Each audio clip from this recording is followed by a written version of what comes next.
ভয়ঙ্কর দাপট দেখিয়েছেন টিম ইন্ডিয়া টেস্ট সিরিজে। এবার টি-20 লড়াই ময়দানে। পরিসংখ্যান বলছে টি-20 ক্রিকেটেও বরাবরই প্রতিপক্ষ বাংলাদেশের বিরুদ্ধে দারুণ রেকর্ড রয়েছে ভারতের। রবিবার গোয়ালিয়রে সেই ট্র্যাডিশন বজায় রাখতে চাইবেন সূর্যকুমার যাদবরা।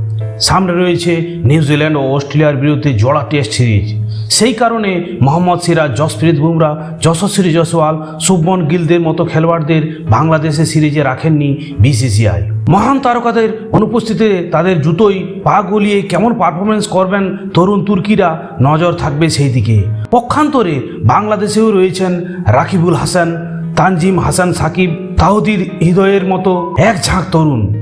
তাদের দিকেও তাকিয়ে থাকবে ক্রিকেট জনতা। চলছে জোর চর্চা গোয়ালিয়রের মাঠে সেরা পারফর্মার কারা হতে পারেন এই নিয়ে। ভারতের হয়ে একাদশে ফিরতে পারেন অভিষেক শর্মা। জিম্বাবুয়ের পর বাংলাদেশের বিপক্ষেও জ্বলে উঠতে পারেন তরুণ ওপেনার। টি-20তে সবসময় ভয়ঙ্কর হয়ে ওঠার ক্ষমতা রাখেন টিম ইন্ডিয়ার অধিনায়ক সূর্যকুমার যাদব। ফোকাস থাকবে তার উপরেও। মেন ইন ব্লুর হয়ে নির্ণায়ক ভূমিকা নিতে পারেন হার্দিক পান্ডিয়া ও রিঙ্কু সিং।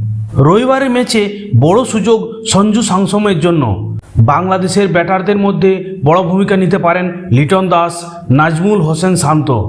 টি-20 বিশ্বকাপে নজর কেড়েছেন স্পিনার রশিদ হোসেন। ভারতের পিচে কেমন পারফরমেন্স করেন সেদিকে তাকিয়ে অনেকে।